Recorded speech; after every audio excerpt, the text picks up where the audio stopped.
है अगर बैंक आपकी कंप्लेंट को 1 महीने में नहीं सुलझाता तो आप आरबीआई के कंप्लेंट मैनेजमेंट सिस्टम पर ऑनलाइन कंप्लेंट कर सकते हैं। ये आरबीआई का आसान तरीका है आपकी कंप्लेंट सुलझाने का, और वो भी फ्री। आरबीआई कहता है जानकार बनिए, सतर्क रहिए।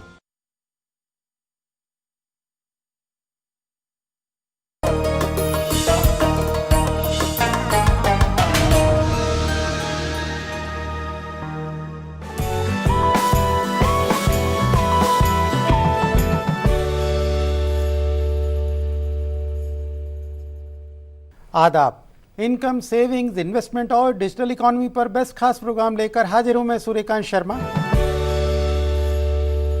अपनी तरह का ये खास प्रोग्राम आपकी आमदनी, रोजमर्रा के खर्च, सेविंग्स और इन्वेस्टमेंट के तौर तरीकों की पूरी जानकारी जाने माने एक्सपर्ट्स की जुबानी मुहैया कराता है। आज हम बात करेंगे स्मॉल सेविंग्स की। जब शेयर बाजार में गिरावट आती है तो इन्वेस्टर फिक्स्ड इनकम प्रोडक्ट्स में दिलचस्पी दिखाने लगते हैं। स्मॉल सेविंग्स स्कीमों के इंटरेस्ट रेट में जब इजाफा होता है तो इनका अट्रैक्शन और बढ़ जाता है। आइए हम आपको स्मॉल सेविंग्स के बारे में तफसील से बताते हैं। इसी पर बात करने के लिए हमारे साथ स्टूडियो में मौजूद हैं 3 खास मेहमान। हमारे साथ मौजूद हैं चार्टर्ड अकाउंटेंट, टैक्स गुरु के तौर पर मशहूर डॉक्टर शरद कोहली।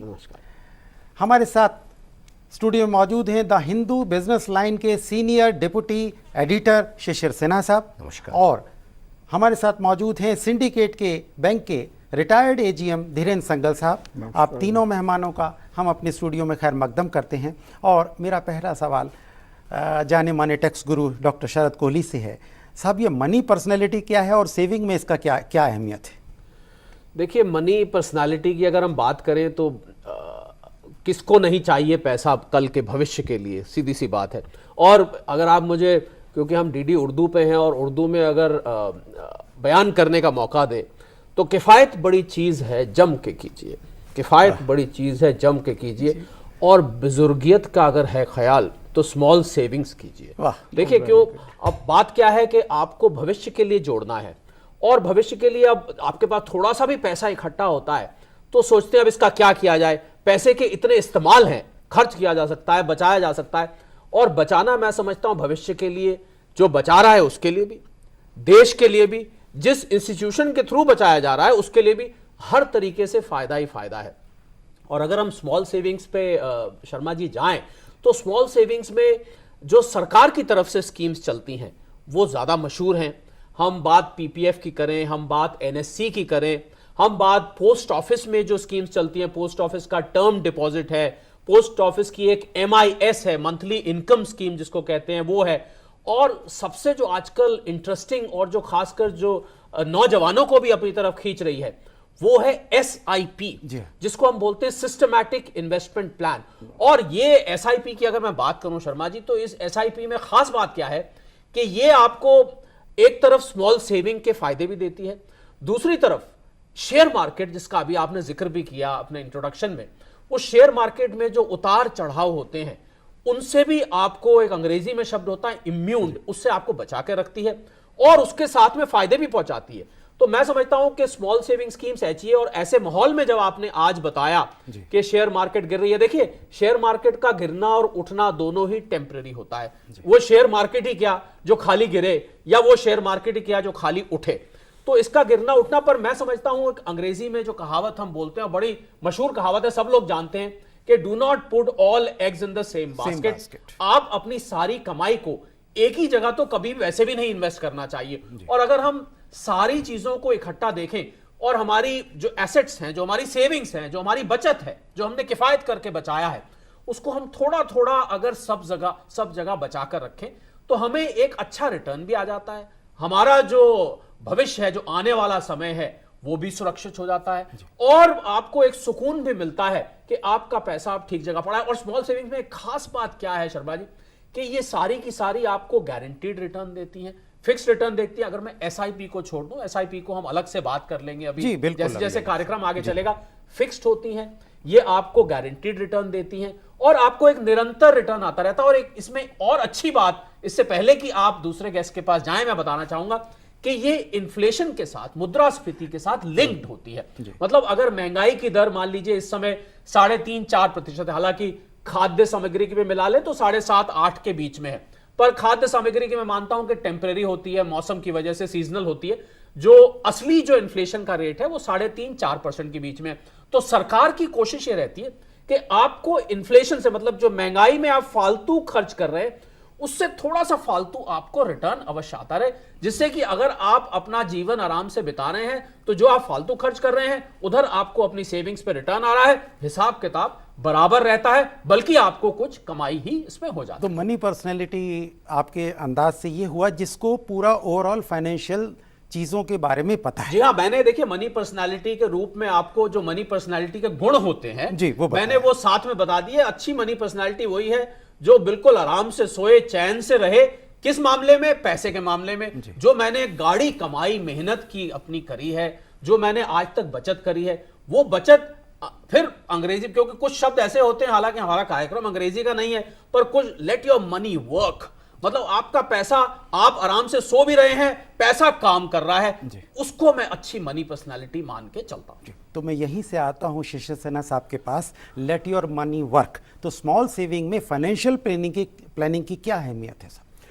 देखिए, आज के दिन में हमारी फाइनेंशियल प्लानिंग की सबसे बड़ी ज़रूरत क्या है कि आपको एक निश्चित कमाई हो, सुरक्षित तरीके से कमाई हो, और कमाई ऐसी भी ना हो जो कि बाज़ार से बहुत ज़्यादा हो। हम लोग, एक बात हमें याद आती है, जब सेबी के चेयरमैन साहब हुआ करते थे, DR मेहता साहब, वो एक बात बार बार कहते थे कि हम लोग अपने रोटी की सीमा तय कर देते, मुनाफे की सीमा कभी तय नहीं करते, और ये भी नहीं तय करते हैं कि हमें कितना पैसा कमाना चाहिए। आज के दिन में अगर आप देखें तो आपके पास जब सेविंग की बात करते हैं तो दो बातें सामने आती कि या तो आप बैंक में जमा करते हैं, या जैसा कोहली साहब ने कहा कि हम पोस्ट ऑफिस की योजनाएं हैं, पब्लिक प्रोविडेंट फंड है, नेशनल सेविंग स्कीम है, किसान विकास पत्र है, सुकन्या समृद्धि, ये 12 आपकी स्मॉल सेविंग स्कीम्स हैं। अब आप इनका अंतर देखिए। अगर आप बैंक में पैसा जमा करते हैं, देश के सबसे बड़े सरकारी बैंक की मैं बात करूं तो वहां पर आपको 6-6.5% से ज़्यादा ब्याज नहीं मिलने वाला है, और यहाँ पर अगर आप ब्याज दर की बात करेंगे तो वो 8% तक चला जाता है। और ये सबसे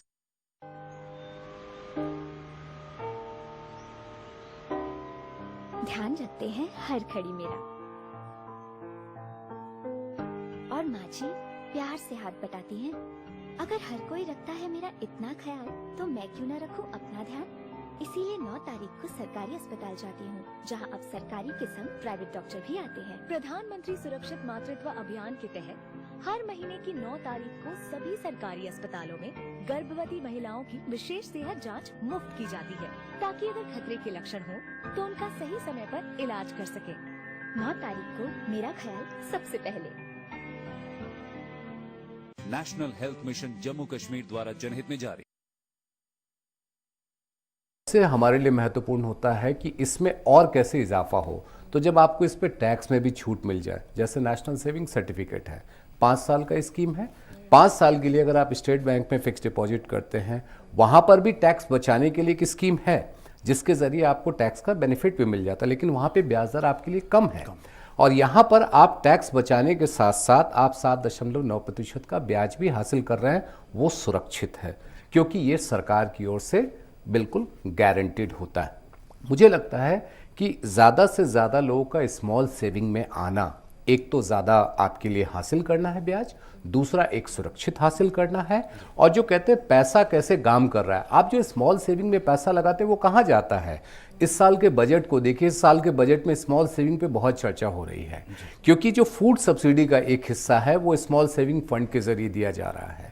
वो आप कह सकते हैं कि उसमें आपकी कमाई तो होगी नहीं, ये एक वेलफेयर स्कीम है, लेकिन स्मॉल सेविंग का दूसरा हिस्सा जो है वो राज्य सरकारों को कर्ज के तौर पे दिया जा रहा है, जिससे कि राज्य सरकारें वहां पर ब्याज देती है, वहां पर ही आपका पैसा काम कर रहा है। अब आप नंबर के हिसाब से देखेंगे तो स्मॉल सेविंग लगभग 12 लाख करोड़ रुपए का है, और बैंकों में जो जमा है वो 114 लाख करोड़ रुपए का है। तो आप सोचिए, बैंक में लोग पैसा ज़्यादा कर रहे हैं क्योंकि वहाँ पे आपकी सैलरी अकाउंट भी होती है, वहाँ पे आपके कई तरह के डिपॉजिट्स अकाउंट भी होते हैं, टर्म डिपॉजिट्स भी होते हैं, और इसके अलावा आप रेकरिंग डिपॉजिट भी खोलते हैं। लेकिन स्मॉल सेविंग ज़्यादातर लोगों के दिमाग में जब बात आती है तो टैक्स बचाने के लिए आती है। मुझे लगता है कि टैक्स बचाने के साथ साथ आप ये भी सोचिए कि आपके लिए बेहतर कमाई का एक माध्यम है, एक सुरक्षित माध्यम है। और हमेशा इस बात को ध्यान में रखिए कि बाजार में कोई आपके पास आकर के कहता है कि आपकी कमाई हम दोगुनी कर देंगे, इससे बचिए।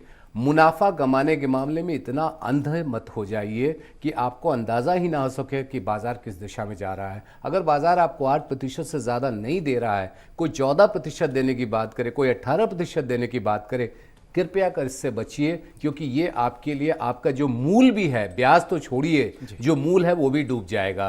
तो जब मनी पर्सनैलिटी, आपका जो मूल सवाल था, मनी पर्सनैलिटी में ये भी है कि आप कितने रैशनल होते हैं मुनाफा कमाने के मामले में। मुनाफा कितना कमाएंगे इसकी भी सीमा तय करिए। 2 रोटी खाइए, मुनाफा एक निश्चित प्रतिशत तक कमाइए, चैन की नींद लेंगे, नहीं तो आपकी नींद हराम हो जाएगी। तो लॉजिक से चलिए और खुश रहिए। संगल साहब, पर्सनल कैश फ्लो जो है वो क्या है? क्योंकि कोई भी कैश फ्लो ये डिपेंड कराता है कि आप इन्वेस्ट करेंगे, आगे कुछ भी करेंगे, लेकिन यहाँ बात स्मॉल सेविंग की हो रही है और स्मॉल सेविंग में भी इंडिविजुअल लेवल पे। तो ये पर्सनल कैश फ्लो है वो क्या है? पर्सनल कैश फ्लो मीन्स आपके पास कितना पैसा है और उस पर क्या जनरेशन है in the form of interest and all.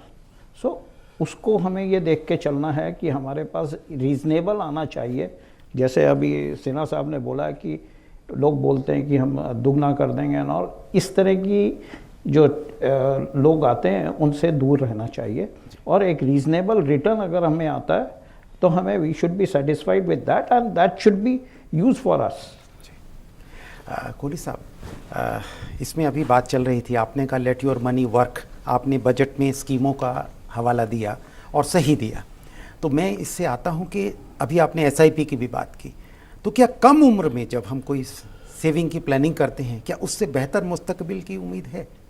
बिल्कुल, जितनी जल्दी आप सेविंग शुरू करेंगे और आपको जिन सालों में सबसे ज्यादा पैसा चाहिए होता है वो होता है रिटायरमेंट ईयर्स में, उतना बड़ा आपके पास पैसा निकल के आएगा। मैंने क्या देखा है कि नॉर्मल ट्रेंड, हमारे DD उर्दू के दर्शक इस बात से इत्तेफाक रखेंगे शर्मा जी, कि या तो पैसा सेविंग्स अकाउंट में पड़ा रहता है। सेविंग्स अकाउंट में जैसा कि अभी शिशिर जी ने बताया 114 लाख करोड़ का बैंकों में पैसा रखा है। चलिए सेविंग्स में नहीं, FD वगैरह सब मिलके रखा हुआ है। या तो सेविंग्स में रखेंगे या फिर उनका रुझान हो जाता है, कोई ऐसी पोंजी स्कीम आ जाती है, जैसे इन्होंने अभी जिक्र किया 24% रिटर्न आ रहा है, 18% रिटर्न आ रहा है, 30% आ रहा है। साहब, इस एक्सट्रीम और उस एक्सट्रीम के बीच में कहीं आपकी मंजिल है। सेविंग्स अकाउंट में पैसा रखना भी मुझे लग रहा है ज्यादा पैसा रखना। और आपने क्योंकि अभी कैश फ्लो की बात करी, कैश फ्लो पे अगर आप मुझे इजाजत दें तो मैं थोड़ा सा उस पे रोशनी डालना चाहूंगा कि कैश फ्लो ऐसा हो कि आपकी जो जरूरत की चीजें हैं, जो आपकी रोजमर्रा की जरूरत है, 3 तरीके की जरूरत होती है। एक आपकी रोजमर्रा की जरूरत होती है, एक आपकी महीने की जरूरत होती है कि महीने में बच्चों की फीस देनी है, आपको मकान का किराया देना है, वगैरह वगैरह। एक आपकी होती है मीडियम टर्म जरूरतें, मतलब साल में एक बार मान लीजिए कोई बड़ा खर्चा, साल में इंश्योरेंस प्रीमियम बहुत बड़ा जाना है, कुछ भी ऐसा साल का एक खर्चा होता है। तो कैश फ्लो आपकी उस हिसाब से होनी चाहिए। और इसी सवाल के आसपास आपका इन्वेस्टमेंट का डिसीजन भी चलता है, क्योंकि इन्वेस्टमेंट भी आप कुछ इन्वेस्टमेंट आप करते हैं शॉर्ट टर्म के लिए।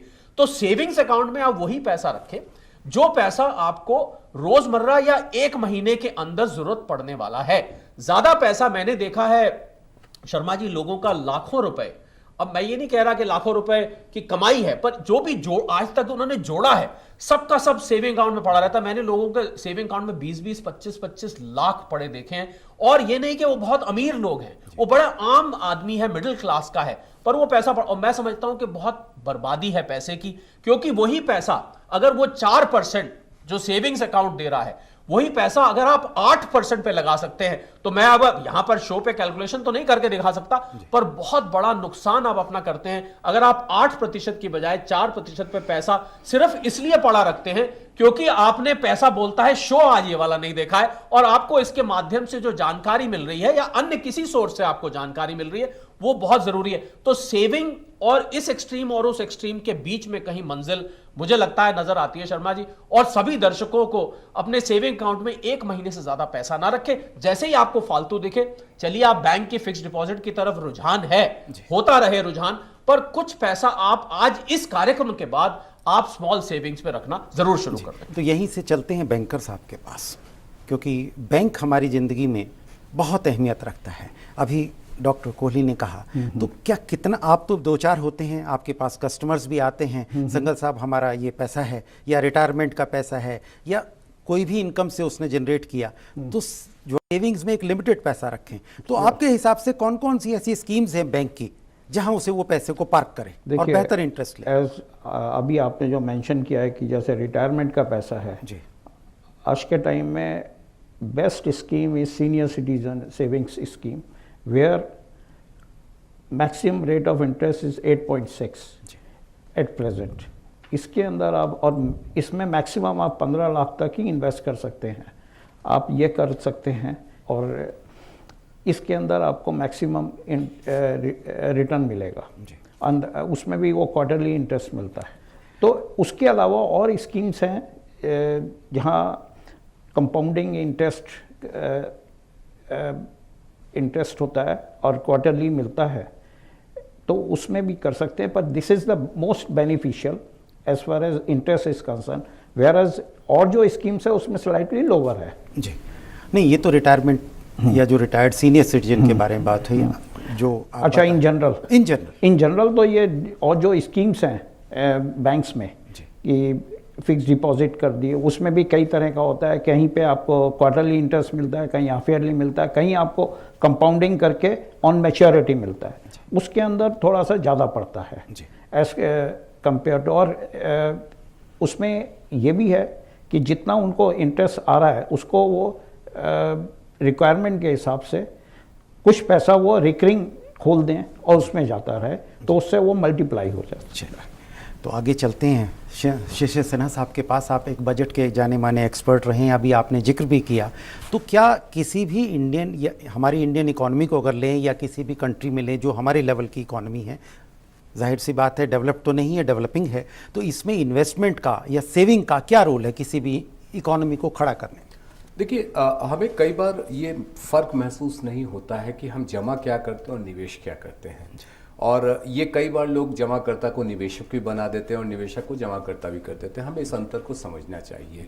सबसे पहली चीज़ है कि जब आप जमाकर्ता करते हैं तो वो चाहे वो छोटी बचत योजनाएं जो कि आपके सरकार की ओर से प्रायोजित हैं, जो लगभग 12 हैं, और इसके अलावा जो तमाम बैंक हैं जो हमारे पास लगभग 1 अप्रैल से 12 ही सरकारी बैंक रह जाएंगे, और उसके अलावा 20 जो हमारे 21 निजी बैंक हैं और विदेशी बैंक हैं, या इसके अलावा आपको कोऑपरेटिव बैंक या रीजनल रूरल बैंक्स आपको अलग अलग तरीके की जमा की सुविधाएं आपको देते हैं। देखिए, बैंकों में एक सुविधा क्या होती है आपको कि दिन के हिसाब से भी आप जमा कर सकते हैं। आप 7 दिन का जमा लीजिए, 14 दिन का जमा लीजिए, 21 दिन की जमा लीजिए, 39 दिनों का लीजिए, 189 दिनों का लीजिए, वो जैसी आपकी ज़रूरत है। अगर आपके पास थोड़ा फंड है तो वो आप कर सकते हैं।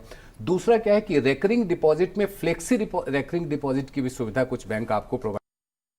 सलोनी, इतने दाग धुल जाएंगे। और कीटाणु का क्या? मासी ऐसा गुस्सा करेंगी मामा। नया फेना जर्म क्लीन, जो सिर्फ दाग नहीं हटाए 99% तक कीटाणु भी। ये लैब से प्रमाणित है, इसलिए फेना ही लेना। कुछ तो होता है जब कुछ शुद्ध होता है। बड़ों में बचपने की शुद्धता, फिक्र में छिपी प्यार की शुद्धता। पर क्या ये शुद्धता आपके बर्तनों में है? बर्तन शुद्ध? अब सिर्फ सफाई नहीं, करें बर्तनों का शुद्धिकरण नींबू नीम चंदन युक्त निब से, जो दे गहरी सफाई और करे शुद्धिकरण। निब से करो शुद्धिकरण। करते हैं। आमतौर पे हम ये मान के चलते हैं कि रेकरिंग डिपॉजिट में हर महीने हमको एक निश्चित रकम जमा करनी है। यहाँ पर आपके पास ये भी सुविधा है कि आपके पास इतना पैसा है, आप वो कर दीजिए, या आप उतने पैसे का फिक्स डिपॉजिट करा लीजिए सर्टेन समय पे। तो बैंक्स के पास इतनी फ्लेक्सिबिलिटी है कि आपकी हर ज़रूरत के हिसाब से वो आपको सुविधा दे दें। इसके बाद जो अगर आपको पैसा बचता है, जहां पर आपके लिए टैक्स बचाना भी एक मकसद है, तो आप सरकार की प्रायोजित जो 12 हमने बचत योजनाओं का जिक्र किया, इसमें आपको किसान विकास पत्र में किसी भी तरह के टैक्स छूट की सुविधा नहीं मिलती है, और जो मंथली इनकम स्कीम्स होती है इसमें भी आपको किसी तरह की सुविधा नहीं मिलती है। तो मूल रूप से आप नेशनल सेविंग सर्टिफिकेट के तौर पे जा सकते हैं या फिर पब्लिक प्रोविडेंट फंड के तौर पे जा सकते हैं। अगर आपका लॉन्ग टर्म व्यू है तो मुझे लगता है कि सबसे बेहतरीन चीज पब्लिक प्रोविडेंट फंड है, क्योंकि उसमें ट्रिपल ई का सिस्टम फॉलो होता है। ट्रिपल ई सिस्टम को एग्जेम्प्ट एग्जेम्प्ट एग्जेम्प्ट, यानी कि आप जब पैसा जमा करते हैं तो उतने पैसे पे आपको टैक्स छूट मिल जाता है। जो पैसा आपका जमा होकर के उस पे जो ब्याज आता है उस पे आपको टैक्स छूट मिलती है, और जब आप 15 साल के बाद जब पैसा आप निकालते हैं तब भी आपको टैक्स छूट मिलती है। तो ये पब्लिक प्रोविडेंट फंड 15 साल के लिए ट्रिपल ई सिस्टम में जा सकते हैं। एक मीडियम टर्म टेन्योर है तो नेशनल सेविंग सर्टिफिकेट आपके लिए अच्छा स्कीम है, लेकिन उसमें ईईटी है, यानी कि जब आप निकालने जाते हैं तो उस समय आपको टैक्स देना पड़ता है, लेकिन आपको 2 महीने में डबल ई का बेनिफिट यानी कि छूट, टैक्स छूट का मिलता है। अगर आप शॉर्ट टर्म के लिए जाना चाहते हैं तो आपके लिए post office monthly income scheme या जो बैंकों की दिन के हिसाब से योजनाएं हैं, 7 दिन, 14 दिन, 21 दिन, 39 दिन, 189 दिन, या आप 364 दिन या 363 दिन तक जा सकते हैं, उसका फायदा ले सकते हैं। तो हर जरूरत के हिसाब से आपके पास ये जमा है। निवेश आप कहाँ करते हैं? शेयरों में निवेश करते हैं, म्यूचुअल फंड में निवेश करते हैं। जमा में अगर आपका पैसा डूबे तो डिपॉजिट इंश्योरेंस का बेनिफिट मिलता है। शेयर बाजार में आपका पैसा डूबे तो कोई मालिक नहीं होता है। ये आपको अंतर समझना चाहिए। जमाकर्ता एक अलग किस्म है, निवेशक एक अलग किस्म का प्राणी है, और आपको, आपके पास पैसे हैं, अगर आपकी उम्र कम है तो आप निवेशक ज्यादा बनिए, अगर आपकी उम्र ज्यादा है तो आप जमाकर्ता ज्यादा करिए। शरद कोहली साहब, सबसे पहले अगर हम लिटरेचर से लें, कल्चर से लें, तो पोस्ट ऑफिस की एक अहम भूमिका रहती है, मतलब बेसिक रोल रहता है, अहमियत है उसकी। तो पोस्ट ऑफिस में अगर गांव का आदमी जाएगा, क्योंकि वो सबसे नज़दीक है, बैंक बाद में, पोस्ट ऑफिस पहले है, क्योंकि चिट्ठी पत्री से शुरुआत हुई, अब तो खैर नहीं है, अब तो कंप्यूटर सेवी हो गए हैं, लेकिन अभी भी गांव में एक पोस्ट ऑफिस की अपनी अहमियत है। तो पोस्ट ऑफिस में ऐसी स्मॉल सेविंग्स को हम कैसे बढ़ा सकते हैं? देखिए, पोस्ट ऑफिस की आपने बिल्कुल दुरुस्त बात करी कि पोस्ट ऑफिस की भूमिका आज भी जितनी रीच पोस्ट ऑफिस की है, बल्कि आपको हैरानी होगी कि बहुत सारी सरकार की बाकी एजेंसीज, बल्कि कुछ प्राइवेट एजेंसीज ने भी पोस्ट ऑफिस को अप्रोच किया है उनकी पहुंच की वजह से, क्योंकि उनकी पहुंच इतनी ज्यादा है। पोस्ट ऑफिस में, जैसे अभी सिन्हा साहब ने भी बताया, पोस्ट ऑफिस की कुछ जो ट्रेडिशनल स्कीम्स हैं, जिसमें नेशनल सेविंग स्कीम्स हैं, एनएससी जिसको हम बोलते हैं, बहुत पुरानी चली आ रही है, 5 साल के लिए होती है। पब्लिक प्रोविडेंट फंड भी आप बैंक के अलावा पोस्ट ऑफिस में भी खुलता है। उसके अलावा पोस्ट ऑफिस के अपना सेविंग्स अकाउंट भी आप वहां खुलता है। पोस्ट ऑफिस में उनकी एक मंथली इनकम स्कीम MIS जिसको कहते हैं वो भी है। पोस्ट ऑफिस में टर्म डिपॉजिट भी है। ये सारी स्कीम्स पोस्ट ऑफिस में चलती हैं। पर मैं, शर्मा जी आप इजाजत दें तो मुझे लग रहा है कि आपने पोस्ट ऑफिस का जिक्र तो किया, 2 चीजें मैं और जोड़ना चाहूंगा। पहली चीज, SIP पे पिछली बार बात रह गई थी। SIP का मैं फायदा बताना चाहूंगा, हालांकि पोस्ट ऑफिस की रेलेवेंस अपनी है कि SIP में आप बहुत छोटा 500 रुपए के मंथली निवेश से भी शुरू कर सकते हैं।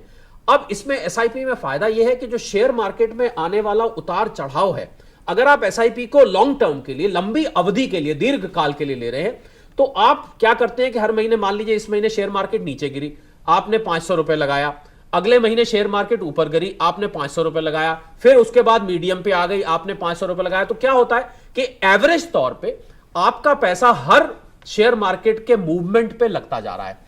तो आपको 3 से 5 साल में देखेंगे कि बहुत अच्छा उस पर रिटर्न निकल के आएगा। और हम आज दर्शकों को यह बता दें कि SIP जो कि नौजवानों में बड़ी मशहूर हो रही है, और होता क्या है, अब आजकल SIP की जो नई सुविधा आई है कि अपने आप आपके अकाउंट से यह पैसा डेबिट हो जाता है, आपको जाके कहीं कुछ करने की जरूरत नहीं, आप एक स्टैंडिंग इंस्ट्रक्शन दे देते हैं, आपके सेविंग अकाउंट से पैसा निकलता जाएगा, आपको पता भी नहीं चलेगा। 3 से 5 साल में आप लखपति, करोड़पति बन सकते हैं। इतनी बढ़िया ये स्कीम है।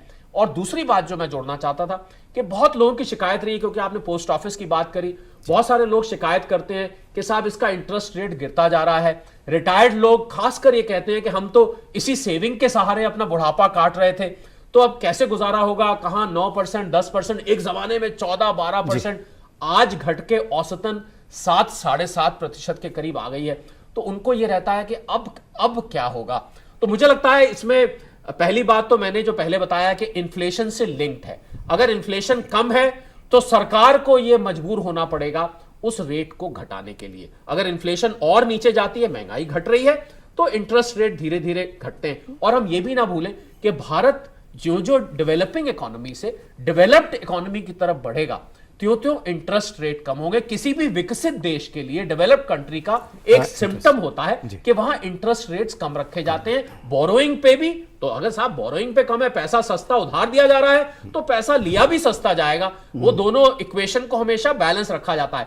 तो कहने का मतलब यह है कि बजाय इसके कि हम शिकायत करें कि ब्याज की दरें सरकार की तरफ से घट रही हैं, हमें करना क्या चाहिए। मैं तो अभी संगल साहब से बात कर रहा था पहले कि जितने भी हमारे रिटायर्ड लोग हैं, और ज्यादातर लोग स्वस्थ हैं, कुछ लोगों का स्वास्थ्य ठीक नहीं रहता है, मैं समझता हूं ये कम ब्याज की दर फिक्स उनको मोटिवेट करती है, उनको उत्साहित करती है काम करने के लिए कि आप काम करते रहिए, जब तक आपका शरीर साथ दे रहा है वो आपकी एक एडिशनल इनकम बन जाती है। साथ साथ जो पेंशन से, प्रोविडेंट फंड से, ग्रेचुटी से बचा के आपने जो बचत से पैसा आ रहा है वो तो आ ही रहा है, पर अगर साथ में आप काम करके एक एडिशनल इनकम आप कैश फ्लो बना लेते हैं, मैं समझता हूं वो बोनस है। पर हां, इस बात में कोई दो राय नहीं है कि उस पैसे पे अपने बुढ़ापे को काटना थोड़ा सा कई दफे मुश्किल हो जाता है, खासकर अगर आपकी जिंदगी भर की कमाई, जैसा कि अभी सिन्हा साहब बता रहे थे कि जमा करके आपने निवेश नहीं किया है, खाली जमा ही जमा करते रहे, तो फिर वो कमाई कम हो जाती है।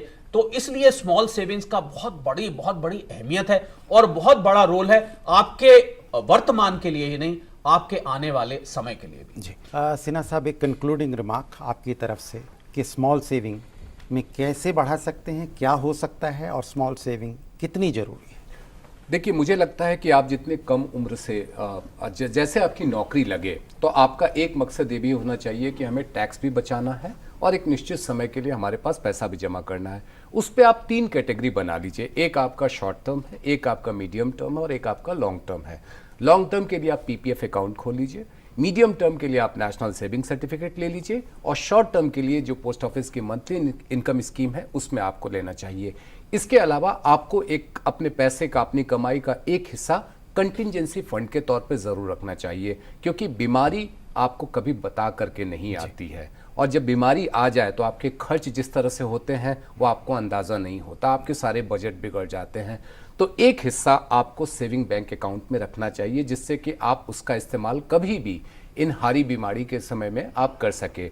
वो छोटा सा ही रखिए लेकिन रखिए ज़रूर, और आपके पास जो अपना डेबिट कार्ड या आपके क्रेडिट कार्ड है उसका भी इस्तेमाल कर सकते हैं। मेरी सलाह ये भी होगी कि आप अगर कम उम्र से मेडिकल हेल्थ इंश्योरेंस की सुविधा लेते हैं तो आपको इसका फ़ायदा लंबे समय तक मिलेगा, क्योंकि हमारे देश में अभी भी क्या है कि 50 वर्ष के बाद हम लोग सोचते हैं कि अब हमें बीमारी के बारे में ज़्यादा सोचना चाहिए और उस समय हम हेल्थ इंश्योरेंस हमारे दिमाग में आता है। याद रखिए कि उस समय हेल्थ इंश्योरेंस कंपनी आपसे प्रीमियम ज़्यादा लेती हैं, लेकिन अगर आपने शुरुआत 30 वर्ष से कर दी, 25 वर्ष से कर दी तो आपके लिए प्रीमियम की रकम भी कम हो जाती है। तो ये अगर प्लानिंग बना करके चले, एक short term, medium term, long term, contingency fund और मेडिकल, ये अगर आप 4-5 चीज़ों को ध्यान में लेकर के चले तो मुझे यकीन है कि आपका पैसा न केवल बोलेगा, न केवल काम करेगा, बल्कि आपको ज़्यादा से ज़्यादा सुख देगा। तहे दिल से शुक्रिया आप तीनों का, आप हमारे स्टूडियो में आए, इतनी यूज़फुल इन्फॉर्मेशन आम फहम भाषा में आपने हमें दी, तहे दिल से शुक्रिया। जी शुक्रिया। तो हमारी इस पेशकश में फ़िलहाल इतना ही, और आप अपने राय और सजेशंस हमें ईमेल कर सकते हैं। हमारा ईमेल एड्रेस है ddurduspecials@gmail.com। अब आप हमारी पूरी टीम को दीजिए इजाज़त। आदाब।